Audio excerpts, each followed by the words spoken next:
Hey guys, Kyle the Death Knight of Anime here, bringing you my review for Black Clover episode 12. And I gotta say, even though this episode was filler, I have to say that the one thing I think it did good for me was that it was one of those episodes that it was basic, but it was simplistic and basic, but I didn't mind that it was simplistic and basic. It almost had this very lax, very chill atmosphere to it that honestly I enjoyed, at least in the latter half. But we'll definitely get to that.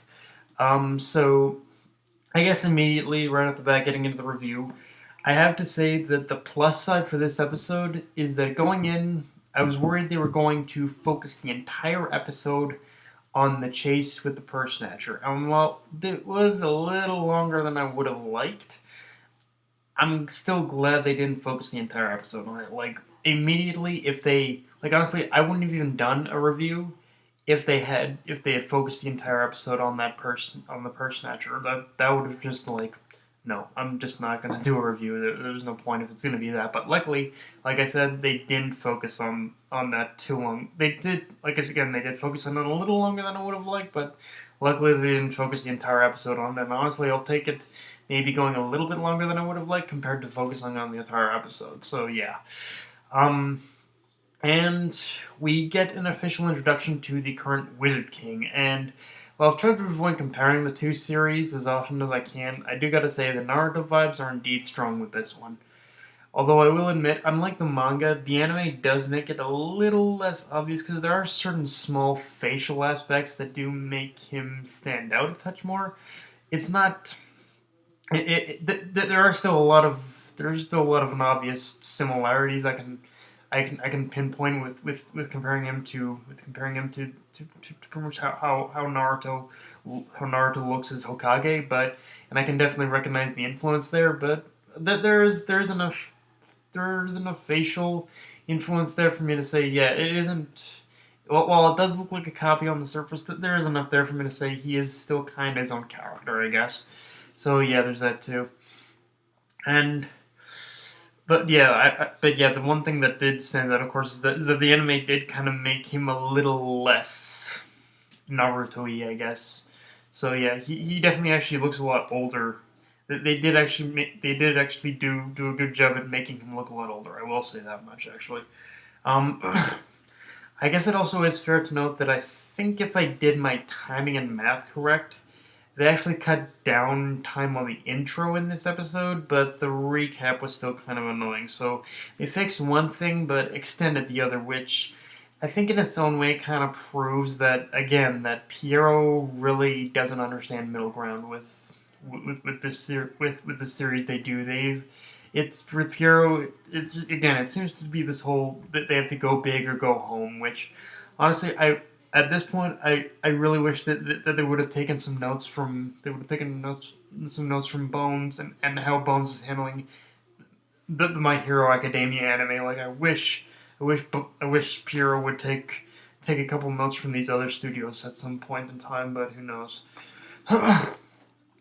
Now, like I said in my last review, that the next couple episodes were going to be filler, and again, I originally thought that the filler meant the entirety of the episodes was going to be focused on Asta, but luckily they didn't do that. They only focused half the episode on Asta. I guess the first like what 6 minutes or something on this in this episode on Asta, but and then they switched over to what's happening with Yuno, and honestly, like we can always air our grievances on what we think about filler to begin with, especially if it's happening so early on in a series like this.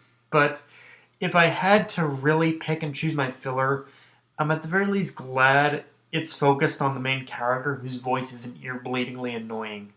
Plus, we did get introduced to certain characters a little earlier than normal, like the characters of the Golden Dawn that were introduced to the Golden Dawn in this episode.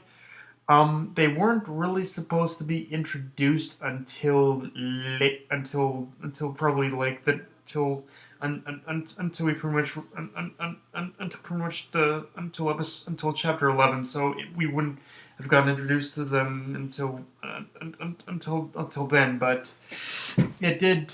But the one thing I will admit is kind of good about this getting introduced to them this early on is that it will give us maybe a little bit more time to get acquainted with the new characters and allowing us to and depending on how works with these other characters as a team, it will allow us to feel a little more invested, I guess, when the series does inevitably return to canon, I suppose. So we definitely have that to look forward to. And honestly, I definitely kind of say I am kind of already liking these characters. Although one of them, I think her name is Mimosa.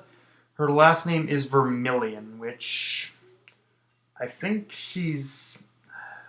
I forget if it was the Crimson Lion Knight leader whose name Vermilion. I think it was him. So that means that one of the another sibling of one of the knights is actually a member of the Golden Dawn. So yeah, I think it was I think it was his name was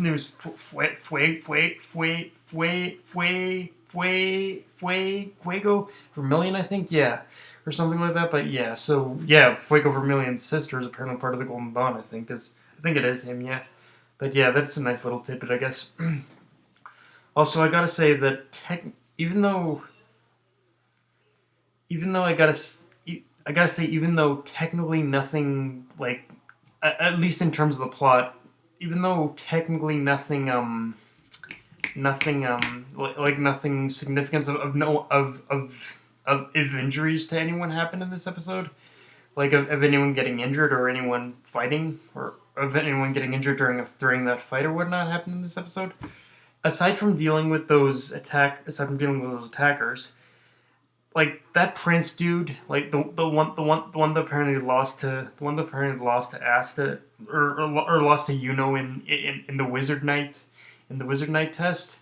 Like honestly, that Prince dude, he made a reappearance, of course, in this episode, and I gotta say, it's the Prince dude just made it way too freaking obvious that he's plotting revenge against Yuno right now. Just everything about his body language, his speech, just everything he was doing and saying in this episode just made me say, okay, motherfucker, you are so plotting revenge against Yuno. I can see it coming a mile away. I mean, the whole latter half of the episode basically points in that direction, and if that doesn't end up being the case, then I'm gonna be really surprised. Like, the next episode is just sounds like it's gonna be a bit more on the exploration of the of Hajj Village and whatnot. But yeah, guys, that's pretty much all I have for this review. If you enjoyed the video, like, comment, subscribe, or follow me on Twitter and Facebook. Death Knight of Anime, signing off. Later, guys.